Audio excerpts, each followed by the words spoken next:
आज हम ट्रैवल कर रहे हैं मलेशिया एयरलाइंस के बोइंग 737 प्लेन में from Kota Kinabalu to Bangkok Thailand. Kota Kinabalu राजधानी है सबा स्टेट की मलेशिया में। ये सबा स्टेट बोर्नियो आइलैंड में पड़ता है जो कि तीन बॉर्डर्स को शेयर करता है।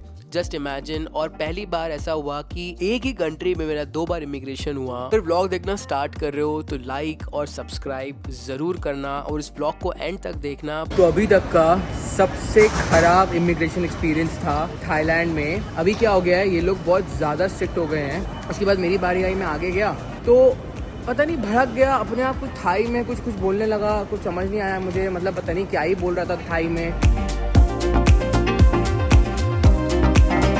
Hello guys, welcome to another vlog. तो आज मैं निकला हूँ एक और बड़े एडवेंचर में। आज हम जा रहे हैं बैंकॉक मलेशियन एयरलाइंस में, जो कि मलेशिया की उनकी नेशनल कैरियर है। और मलेशियन एयरलाइंस से हम सबके दिमाग में एक ही चीज़ आती है और मेरे दिमाग में भी आती है। But anyway, let's try this Malaysian airline. मैं हूँ अभी कोटा किनाबालू में, जो कि मलेशिया में है।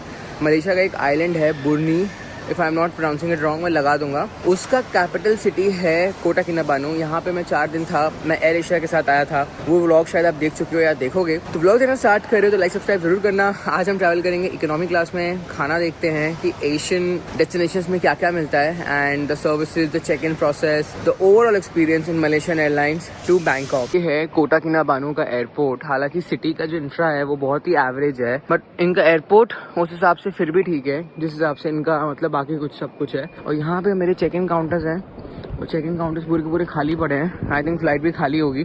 सो मैक्स से मैक्स में अच्छा अपना एक्सपीरियंस शेयर कर पाऊंगा आपसे। मलेशियन रिंगिट चलते हैं मलेशिया में, और हमने यहाँ बहुत सारी एक्टिविटीज़ की है। वो सारी एक्टिविटीज़ मैंने बुक कराई थी क्लूक के साथ। All thanks to Klook. हम अपना ये चेक इन बैग देंगे पीछे। तो यहाँ पे मैंने अपना बैग तो दे दिया है चेक इन वगैरह के लिए। मैं बैंकॉक जा रहा हूँ तो बैंकॉक के लिए रिटर्न टिकट मांगी। अच्छा वो होटल्स नहीं मांगा, बट सोचो भाई, मतलब पासपोर्ट, हालांकि मेरे पास बहुत वीजेज हैं और एक सरप्राइज भी आपके लिए। तो now my passport is the world strongest passport. Yes, मतलब टॉप 10 में आप मान सकते हो, एंड आप हिंट समझ गए होगे। बट रिटर्न टिकट मांगी भाई बैंकॉक जाने के लिए। मतलब लगता है यार क्या ही है यार, मतलब कौन इंडिया छोड़ेगा। मतलब थाईलैंड की बुराई नहीं कर रहा हूँ, it's a very beautiful country, but I don't want to leave my country. But because मेरा पासपोर्ट थोड़ा सा लोगों को लगता है कि शायद वो कुछ वीज़े देख लेती थी, शायद उसको अच्छा लगता।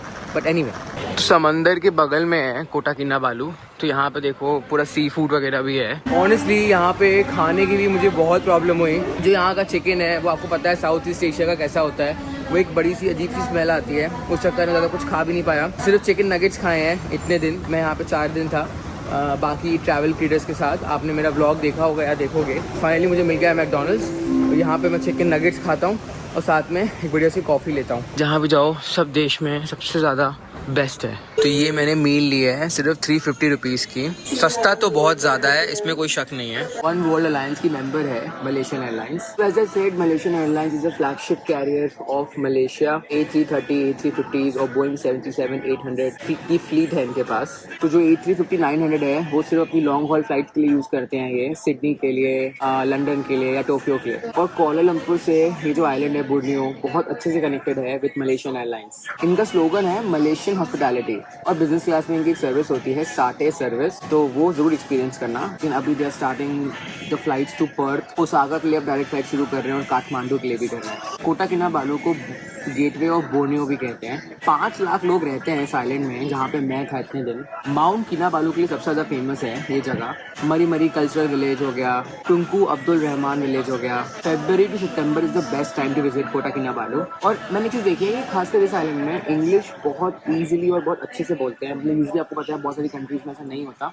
पर यहाँ पे इंग्लिश इज ईजिली स्पोकन। अभी मैं थाईलैंड जा रहा हूँ और टिकट आई है लगभग 13,000 रुपये की। और थाईलैंड में मैंने अपनी एक्टिविटीज़ बुक करा ली ऑलरेडी। और कोटा किनाबालू में मैंने कम से कम 6 से 7 एक्टिविटीज़ अपनी बुक करी थी थ्रू क्लूक। तो क्लूक के साथ आप एक्सप्लोर करते हो 2700 plus destinations across the world. या तो अपना प्राइवेट टूर बुक कर लो या तो कोई ट्रिप ज्वाइन कर लो। दुनिया के सारे बड़े थीम पार्क्स, चाहे डिज्नीलैंड हो, बड़े से बड़ा म्यूजियम हो, इवन क्रूजेस, आप बुक कर सकते हो क्लूक पर। क्लूक पे आप ई सिम भी बुक कर सकते हो। आप कोई डेस्टिनेशन जा रहे हो, वहाँ की ई सिम आप पहले ही परचेज कर लो। यूरो रेल पास हो गया, जापान रेल पास हो गया, या फिर मैं अभी तक जितनी भी कंट्रीज गया हूँ वहाँ पे अगर कुछ भी मेजर पास होता है मैं क्लूक से पहले ही परचेज कर लेता हूँ। जब मैं आइसलैंड गया तो मैंने गाड़ी रेंटल पे ले ली थी, और कुछ कंट्रीज में मैं वैसे ही गाड़ी विद ड्राइवर्स बुक कर लेता हूँ। है ना कितना कन्वीनियंट। सारी की सारी बुकिंग आप INR में कर सकते हो इंडिया में बैठे बैठे, और इमेजिन फॉरेक्स कन्वर्जन चार्जेस भी नहीं लगेंगे आपको। और क्या चाहिए। तो जब मैं इंडिया से निकलने लगता हूँ कोई भी दूसरे देश में, सबसे पहले मैं क्लूक में कम से कम 4 से 5 चीज़ें पहले ही बुक कर लेता हूँ जो सबसे इंपॉर्टेंट है, जैसे ई सिम, एयरपोर्ट पिकअप, एक्टिविटीज़, क्योंकि अगर आप एक्टिविटीज़ नहीं एक्सप्लोर करोगे दूसरी कंट्री में तो डजंट मेक सेंस। क्लूक एक ऑल इन वन ऐप है फॉर ट्रैवल। अगर आप अपने देश से बाहर जा रहे हो तो क्लूक के सहारे आप वहाँ पे सारी एसेंशियल चीज़ें बुक कर सकते हो एंड वरी फ्री होके जा सकते हो। जितना इंपॉर्टेंट पासपोर्ट है ट्रैवल के लिए उतना इंपॉर्टेंट क्लूक ऐप है। तो मेरा कोड यूज़ करना Harry27, आपको 10% ऑफ मिलेगा, और लिंक डिस्क्रिप्शन में दिया हुआ है। फटाफट जाके क्लूक ऐप डाउनलोड कर लो। यहाँ से जाएगी हमारी फ्लाइट, गेट है A4। इंडिया के बाहर एक चीज़ अच्छी होती है कि अगर लिखा है 11:55 तो 11:55 ही होगा, उसके ऊपर शायद नहीं जाएगा। गेट A4 इंडिया में मैंने बहुत बार देखा है कि अगर मेंशन होता है 10:55 बोर्डिंग तो 11:30 बजे शुरू होती है, बट यहाँ पे और इंडिया के मतलब बाहर सारे एयरपोर्ट्स में ऑलमोस्ट बोर्डिंग टाइम पे शुरू करेंगे, जो मेंशन है उस पर करेंगे। देखो 10:47 हो रहा है, 10:55 की बोर्डिंग थी।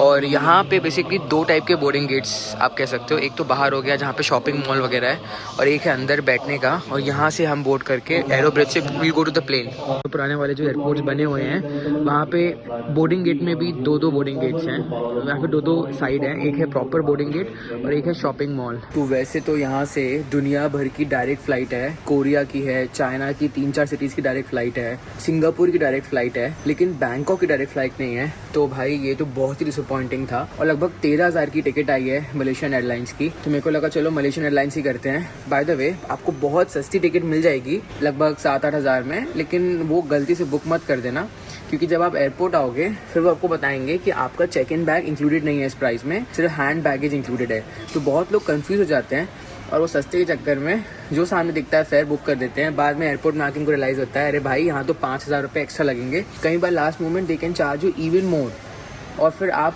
8,000 के चक्कर में you end up paying around 14-15,000। So make sure करना कि आप वो टिकट बुक करो जिसमें आपका हैंड बैगेज और चेक इन बैगेज इंक्लूडेड हो, बिकॉज अगर इंटरनेशनल ट्रैवल कर रहे हो ऑफ कोर्स तो you would carry something with you, ऐसे खाली हाथ तो आओगे नहीं। तो यहाँ पे चलता है मलेशियन रिंगिट, थाईलैंड में चलता है थाई बात, आपको पता होगा।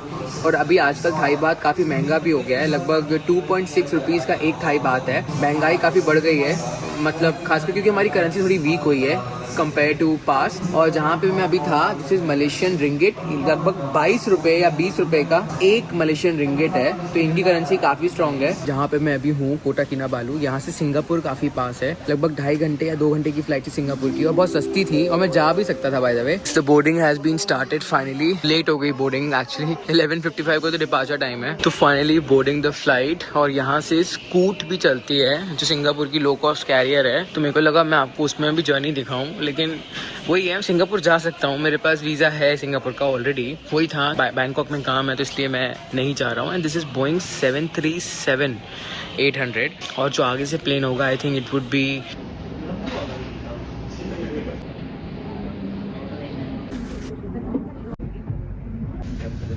बहुत ही धीरे लाइन चल रही है। And I think this is max if I am not wrong. और आप देखोगे ना बोइंग के प्लेन्स थोड़े से नीचे रहते हैं, इनकी हाइट थोड़ी कम रहती है कंपेयर टू एयरबस प्लेन्स। ये देखो इसकी इंजन भी काफ़ी नीचे होते हैं। तो ये रहा प्लेन, दिस इज़ 737-8। मैक्स तो नहीं है, मुझे लगा था मैक्स होगा। ये प्लेन काफ़ी नया लग रहा है, इसका इंटीरियर देखो, मतलब लिटरली आई थिंक 2-3 साल पुराना होगा। एंड देखो we have active wifi plane के अंदर, फ्लाइट मोड करके रखना है। ये स्कैनर से अगर आप स्कैन करोगे तो you can connect to the IFE of Malaysian Airlines. Headphones इसमें लिखा हुआ है कि लगा के रखो ताकि दूसरों को डिस्टर्बेंस ना हो। एंड यहाँ पे आप अपना फ़ोन रख सकते हो, iPad रख सकते हो अच्छे से एक्सपीरियंस लेने के लिए। एंड यहाँ पे they have a tray table which is very huge.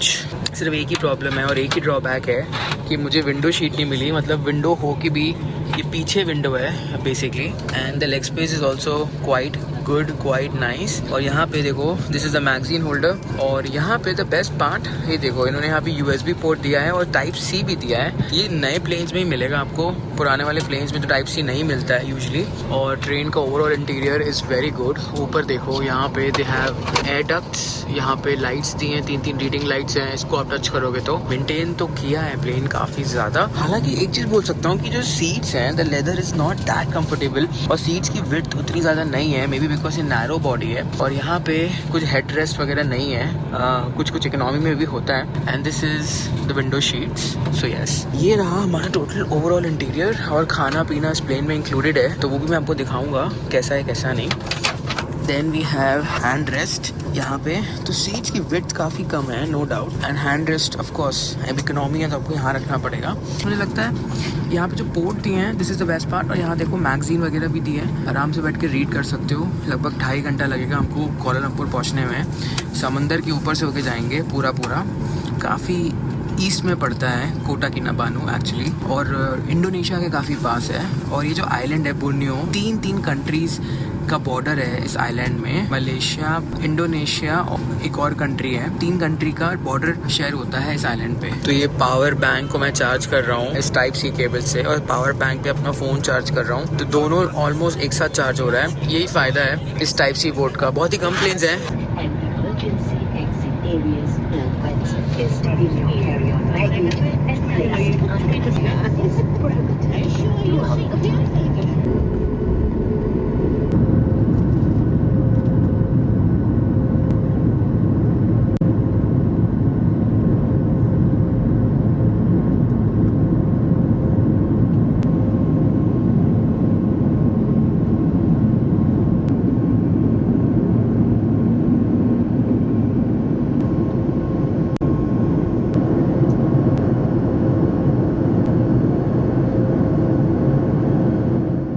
तो Malaysian Airlines is a full time carrier. Malaysian Airlines famous है काफ़ी ज़्यादा चीज़ों के लिए, जिसमें से सबसे ज़्यादा प्रोमिनेंट है इनका MH370, जो कि मिस्टीरियसली गायब हो चुका है इस धरती से। Malaysian Airlines has had mixed reviews in the past. Once I was taking a flight from Kuala Lumpur to Delhi, मेरा क्रू के साथ बहुत ही ख़राब एक्सपीरियंस था, जो कि मैंने शेयर किया था। कोलालमपुर का जो टाइम है वो लगभग 2.5 घंटे आगे चलता है इंडिया से, और एक मॉल भी कनेक्टेड है कोलालमपुर एयरपोर्ट से, जहाँ जाके आप शॉपिंग भी कर सकते हो। बट ओवरऑल अगर मैं कोलालमपुर एयरपोर्ट की बात करूँ तो वो सिटी से बहुत ज़्यादा दूर है। तो फ्लाइट निकलने के 15 मिनट बाद हमें खाना पीना सर्व हो चुका था। और let me tell you the options. तीन ऑप्शंस थे खाने के, जिसमें से फिश का ऑप्शन था, बीफ का ऑप्शन था और चिकन का ऑप्शन था। मैं लेता हूँ फिश विथ वाइट सॉस। हालांकि मेन्यू वगैरह नहीं दिया गया because this was economy class, but still economy के हिसाब से 2.5 घंटे की फ्लाइट के हिसाब से द ऑप्शंस वर सेवरल। तो ये देखो यहाँ पे ये है ब्राउनी, क्या इसको, हाँ ब्राउनी जैसा ही लग रहा है। तो यहाँ पे इन्होंने क्या दिया है, सॉल्टेड पीनट्स। ड्रिंक्स वगैरह नहीं सर्व कर रहे हैं अभी तक, और साथ में ये पानी की बोतल है। एंड दिस इज़ कटलरी, ठीक है, इको फ्रेंडली। और ये है मेन फिश, इसको खोल के देखते हैं। तो ये देखो ये है fish with white sauce and potatoes, बहुत ही यमी लग रही है। और ये रहे पीनट्स, और ये है ब्राउनी, और साथ में देखो ब्रोकली वगैरह भी है। इसको ट्राई करते हैं, बहुत टेस्टी लग रहा है और बहुत हेल्दी भी है। इसके अलावा फ्राइड चिकन भी था। तो साउथ ईस्ट एशिया में अगर आप फिश या चिकन खाते हो तो वो स्मेल हल्की सी आती है, जो कि मुझे पर्सनली बहुत अनबेरेबल लगती है। हालांकि इस फिश में हल्की सी स्मेल थी तो भी ये काफ़ी डिलीशियस थी। तो इस फिश को I can rate around 7 on 10 easily. थोड़ी स्मेल थी, उसके मार्क्स काटे हैं, और else this would have been 10 on 10। तो बात करते हैं कुछ फैक्ट्स की। अंटिल 2001 वर्ल्ड की सबसे लॉन्गेस्ट फ्लाइट चलती थी फ्रॉम कोलालमपुर टू LA, जो कि मलेशियन एयरलाइंस ही ऑपरेट करता था, लेकिन बाद में वो बंद हो गई। और 2014 में एक बहुत बड़ा इंसिडेंट होता है जो कि आज तक मिस्ट्री है, जिसके बारे में आप सबको पता है। तो थाईलैंड इंडिया से लगभग 1.5 घंटा आगे है और साउथ ईस्ट एशिया में बहुत ही बड़ा टूरिज्म हब है। अगर आप कंपेयर करते हो थाईलैंड को वियतनाम से या मलेशिया से या सिंगापुर से, I would literally keep Thailand at the top position when it comes to the infrastructure. बहुत ही खूबसूरत बीचेस हैं, बहुत सारे 5 स्टार होटल्स आपको बहुत सस्ते दाम में मिलेंगे कंपेयर टू इंडिया। ऐसा क्यों कहा जा रहा है कि गोवा का जो टूरिज्म है वो थाईलैंड ने कैप्चर कर लिया है, जो कि सच है, बिकॉज कम पैसे में आप बहुत अच्छा एंजॉय कर सकते हो। दिस इज द वॉशरूम, है तो काफ़ी अच्छा है। देखो यहाँ पे भी मिरर है, यहाँ पे भी मिरर है, यहाँ मिरर है। और थोड़ा स्पेशियस भी है, लेकिन लोग ही गंद मचाएंगे, एयरलाइन तो कुछ नहीं कर सकती ना। ये देखो, ये पूरी प्रॉपर गंदगी मचाई हुई है लोगों ने, क्या क्या फेंका हुआ है। बट हाँ, और शीशा भी काफ़ी गंदा है, शीशा बहुत गंदा है, ये तो कांच को, लेकिन बाकी जो गंद मचाया है वो लोगों ने मचाया है। और यहाँ पे हैंगर वगैरह भी है, और देखो यहाँ पे भी मिरर दिया है। सो हाँ, दिस इज़ ओवरऑल वॉशरूम, एक बंदा ही फिट होगा इसमें, हल्का फुल्का गंदा भी है, बट ओवरऑल अच्छा है। प्लेन मेंटेन तो किया है, बट कांच थोड़ा गंदा है। एनीवे,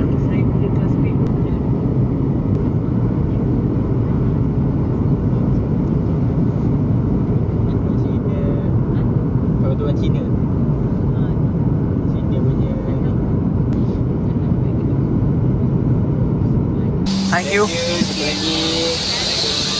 तो भाई यहाँ पे 5 मिनट में एरोब्रिज लगाया, मतलब विद इन 10 मिनट सबको ही बाहर। इंडिया में तो आपको पता है एरोब्रिज लगाने में 20-25 मिनट लगते हैं। तो कुछ अच्छी चीज़ें हैं और वो बताने लायक है। हालांकि ये एयरपोर्ट मुझे उतना पसंद नहीं है क्योंकि बहुत ही अनऑर्गेनाइज्ड है, बट ये एरोब्रिज वाला सही लगा। तो एक वियर चीज़ बताता हूँ, अगर आप मलेशिया आ रहे हो, बोर्नियो आइलैंड जा रहे हो, कोटा किनाबालू में, तो मलेशिया में तो आपका इमिग्रेशन होगा, कुआलालंपुर में तो होगा ऑफकोर्स है। तो Kota Kinabalu is a part of Malaysia only, but Kota Kinabalu में भी इमिग्रेशन होगा।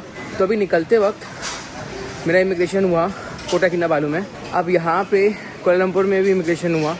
ज़बरदस्ती के टोटल समझो आप 4 स्टैम्प्स लग गए मेरे पासपोर्ट में, फालतू की जगह वेस्ट हो रही है, ये बहुत ज़्यादा हो रहा है। मलेशिया में वही चीज़ है, अभी तक टैक उतना नहीं खास आया है इधर। जैसे सिंगापुर से जब आप ट्रांसफ़र लेते हो या दोहा से लोगे, तो वहाँ पे इमिग्रेशन इस टाइप का नहीं होता है कहीं पे भी, मतलब एक ही कंट्री में 2 इमिग्रेशन। तो ये तो मैंने पहली बार देखा। तो मैं क्यों बोलता हूँ, बहुत ही अजीब एयरपोर्ट लगता है मुझे। यहाँ पे एक भी जगह बैठने की नहीं है, इतना बड़ा एयरपोर्ट बना रखा है लेकिन एक भी बैठने की जगह नहीं है, लोग नीचे बैठे हुए हैं। और जो डिपार्चर गेट्स थे हमारे जाते वक्त कोटा किनाबालू डोमेस्टिक टर्मिनल, तो इनका और ही ख़राब है, मतलब आपको लगेगा आप जेल के अंदर बंद हो गए हो 4 दीवार में। फाइनली बोर्डिंग का नेक्स्ट फ्लाइट, और टाइम हो रहा है 4:04 एंड डिपार्चर था 4:20 का, तो लगभग 2 घंटे की फ़्लाइट है, around 1 hour 45 minutes flying time. और ग्रैब जो है मलेशिया में भी चल जाता है, तो ग्रैब अपने पास ज़रूर रखना है फिर फ्लाइंग टू थाईलैंड। उसके अलावा थाईलैंड का आजकल एक डिजिटल अराइवल कार्ड होता है, उसके बिना आपको एंट्री नहीं मिलेगी। और इन दिनों थाईलैंड में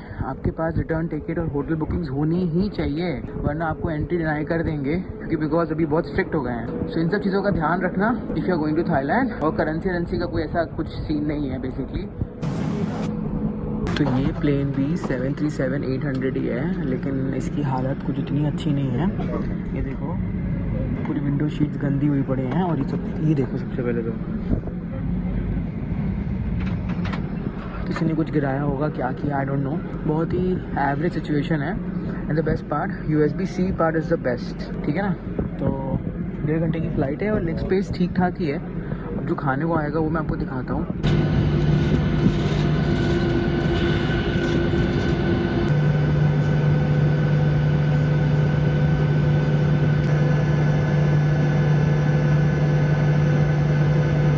तो इसका कांच इतना गंदा है कि मैं कुछ रिकॉर्ड भी नहीं कर पाया, टेक ऑफ वगैरह, और जाले वगैरह लगे हैं। तो हाँ,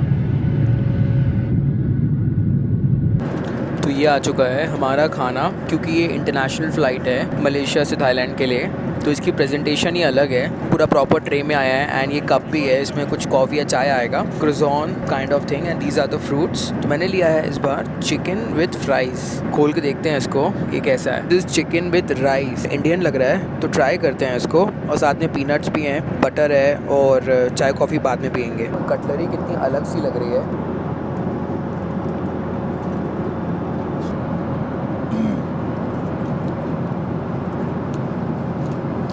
मतलब नॉर्मल हमारे इंडिया में जो मिलती है चिकन करी वैसी तो नहीं है, स्पाइसी है, somewhat like chicken tikka masala. तो काफ़ी अच्छे फ्लेवर्स लगे मुझे honestly. Give this around easily 9/10। बहुत डिलीशियस है। तो फटाफट ख़त्म करते हैं। और हाँ देखो, पानी की बॉटल भी बड़ी है compare to the last flight.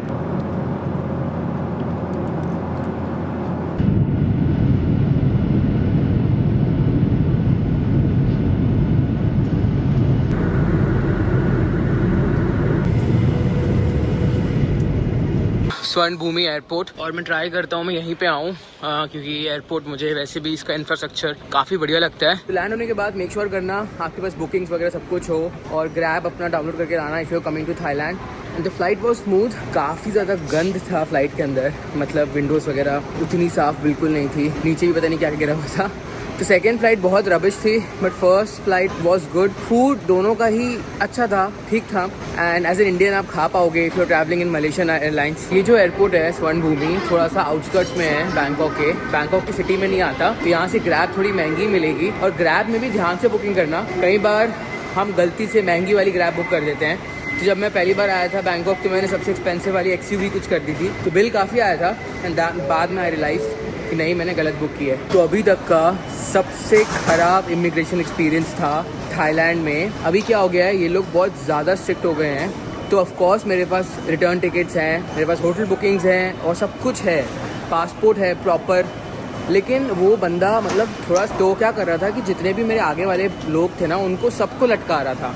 Imagine Thailand जैसी कंट्री और 4-5 लोगों को लटका रहा है। आई थिंक उनका मलेशियन पासपोर्ट या चाइनीज़ पासपोर्ट था, अटका ही रहा था। ठीक है, उसके बाद मेरी बारी आई, मैं आगे गया, कहता कि भाई पहले अपनी होटल बुकिंग दिखाओ। तो मैंने ठीक है, मैंने बोला ऑफकोर्स मैं दिखाता हूँ। मैंने मोबाइल खोला, होटल बुकिंग दिखाई और मैंने फ़ोन मतलब पकड़ के अंदर कर दिया थोड़ा सा कि भाई देख ले। तो कहता don't keep it there, don't put your hand inside, don't put your hand inside. मतलब वो थाई एक्सेंट होती है ना। मैंने बोला आयु लाइक, सोचा मैंने कि मैं क्या बोलूँ उसको, मतलब ठीक है। फिर कहता कि रिटर्न टिकट दिखा। तो रिटर्न टिकट मैंने दिखाई, मैंने फ़ोन फिर अंदर कर दिया। कहता don't keep it inside, don't keep it inside, मतलब हाथ अंदर मत डाल। तो पता नहीं भड़क गया अपने आप, कुछ थाई में कुछ बोलने लगा, कुछ समझ नहीं आया मुझे, मतलब पता नहीं क्या ही बोल रहा था थाई में। मतलब वेरी वेरी रूड एक्सपीरियंस। मतलब लिटरली थाईलैंड में ऐसा हुआ नहीं है। और मेरे भी कुछ फ्रेंड है, उनका भी ऐसा एक्सपीरियंस हो रहा है थाईलैंड में। जब भी वो आ रहे हैं यहाँ पे, मतलब लिटरली अब ना धीरे धीरे प्रॉब्लम्स हो रही हैं, क्रिएट हो रही हैं ट्रैवलर्स को। और एक खासकर इमिग्रेशन वाले तो भाई मतलब अलग ही लेवल सन की निकला भाई, वो कसम से लाइक बोलते हैं ना दिमाग से चटका हुआ। ऐसा कभी एक्सपीरियंस हुआ नहीं मेरा थाईलैंड में, but this is the first time. ये भी थाईलैंड की कोई क्वीन होगी, I think she passed away. तो चक्कर में थाईलैंड में ना सारे थाई लोगों ने ब्लैक पहना हुआ है श्रद्धांजलि देने के लिए। और हर जगह मैं फ़ोटो देख पा रहा हूँ उनकी, हर जगह लगी हुई है। तो यहाँ पे मोनार्की है एक्चुअली थाईलैंड में। यहाँ पे डेमोक्रेसी है नहीं, तो आपको ये पता होगा कि यहाँ पे अभी भी किंग रूल चलता है, मतलब इनडायरेक्टली चलता ही है कहीं ना कहीं। और पिछले कुछ महीनों में पॉलिटिकल प्रॉब्लम्स काफ़ी रही हैं थाईलैंड में।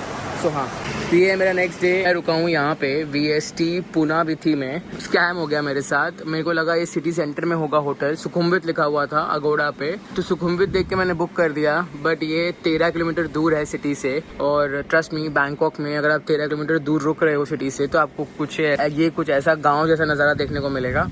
यही हो रहा है। और मैं बुक करा चुका था, नॉन रिफंडेबल है, तो मैंने कैंसिल नहीं कराया। मतलब मेरे को लास्ट मोमेंट मालूम चला कि ये स्कैम हुआ है। तो बहुत ही गंदा एक्सपीरियंस हो रहा है मेरा। मतलब पहली बार ऐसा हुआ है बैंकॉक में कि एकदम ऑफ रोड मैंने होटल ले लिया है। आज कुछ काम है तो हाँ, मैं आपसे सीधे दोपहर में मिलता हूँ। ये होटल की लोकेशन इतनी सड़ी हुई थी, VHS पुनाविथी, ये अगोड़ा से बुक किया था। आजकल मेरा अगोड़ा में बहुत गंदा ही एक्सपीरियंस हो रहा है, बिकॉज अगोड़ा वाले क्या करते हैं, थर्ड पार्टी को लगा देते हैं बुकिंग के लिए। तो अब मुझे अगर सिटी सेंटर जाना है तो भाई उसके लिए टॉल आया बीच में, जिसमें मेरे 50 बात लगे। 50 बात लगभग समझो अब आज की डेट में 130-140 रुपये हो गया एक्स्ट्रा, मतलब सिटी में जाने के लिए। मतलब सोचो कितनी बकवास लोकेशन होगी इस होटल की। एंड कल से मेरा दिमाग बहुत ज़्यादा ख़राब है। मतलब पूरा थाईलैंड की ट्रिप बोलते हैं ना कि L लग गए जिसके, क्योंकि सिटी जाने के लिए मेरे को 50 बात लगे हैं। और लगभग इस टैक्सी के सिटी सेंटर जाने के लिए मैं दे रहा हूँ लगभग 180-90 बात, लगभग समझो आप 400-450 रुपये।